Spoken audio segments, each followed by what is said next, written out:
Hey guys, Henry here, and I'm back. I want to explain to you today, if you make anything less than $68,000 a year, why the Paycheck Protection Program is a bad deal for you. Hit like and subscribe if you want more videos just like this. All right, so the Paycheck Protection Program is a program designed by the SBA or the federal government. It was proposed by Congress to basically have a four-step channel so that way the end or recipient would be the employees, the big winners in the big picture. I don't know if that's confusing enough, but you have four channels, basically from the government to the banks to the employers to then the employees. Through that process, that if they basically have, 320 billions or whatever it is that was made available for the PPP, I believe maybe less than 70% of that would make its way to the actual employee, if that. So if you do the math, it's roughly less than $210 billion will make it to the hands of the actual wage earner.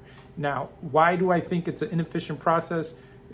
Just a big preface.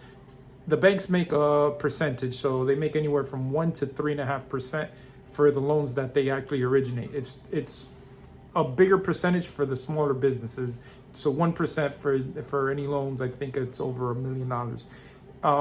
With the employers are receiving these loans and they're trying to meet the guidelines or the threshold in order to get loan forgiveness. So they have to utilize 75% of the loan so that towards payroll, so that way they can get 100% forgiveness of the loans.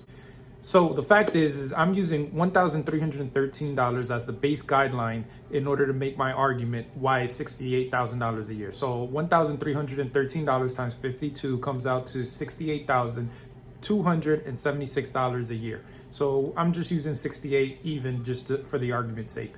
But it's the guideline of where it makes sense if you make anything less than that to be on unemployment. Anything above that, it would make sense to be employed and actually receiving a paycheck.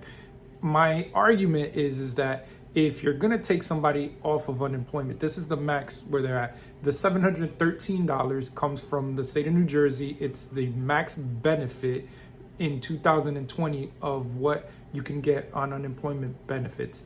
There's an FAQ. You can get the actual numbers of what they actually base that off of. There's a certain percentage of median income, but it's $713, which is the max benefit.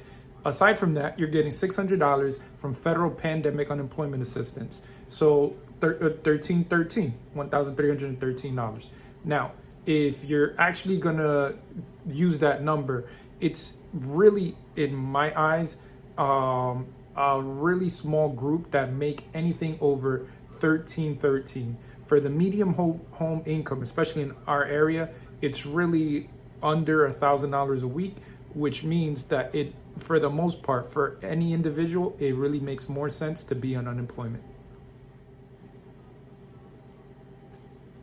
In the past, I've had talked about what is a better deal. The Emergency Money for the People Act that was proposed in Congress, and I hope that it gets talked about soon enough, is a way better deal if they just eliminate more funding for the PPP. It's really not a good deal for the businesses or the employees. But I think that if you just channel the money directly into the hands of the people, it'll be a better bet for everybody involved. Emergency Money for the People Act proposed $2,000 for single wage earners. For joint wage tax return earners, it was $4,000 a month, $500 for each dependent up to 3 dependents, for a max of $5,500 a month.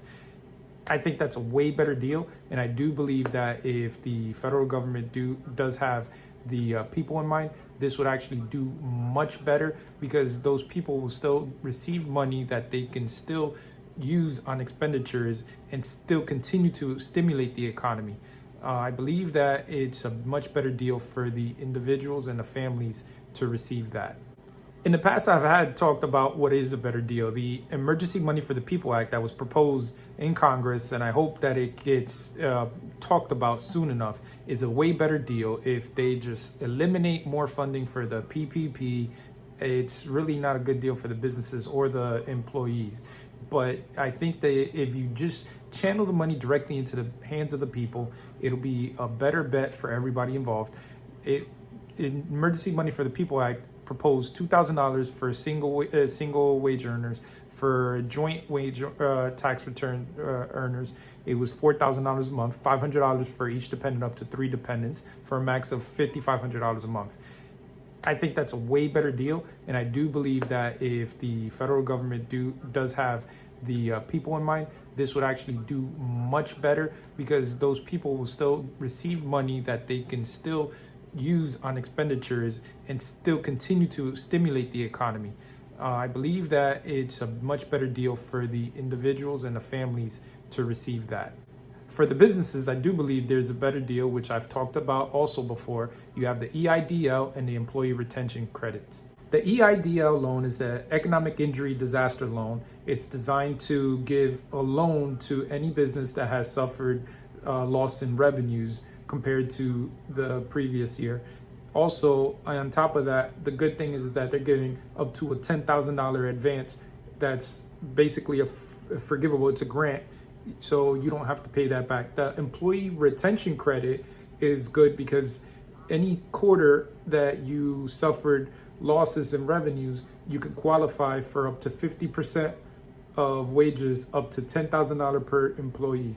All right, guys, this is my rant for today. Why I don't like the PPP. It's not a good deal for everybody all around, for the government, for the banks, for the businesses, or the employee, the wage earners. But all that around, hit subscribe, like the video, and tell me if you think I did a good job on this one. I'll see you guys on the next one. Take care.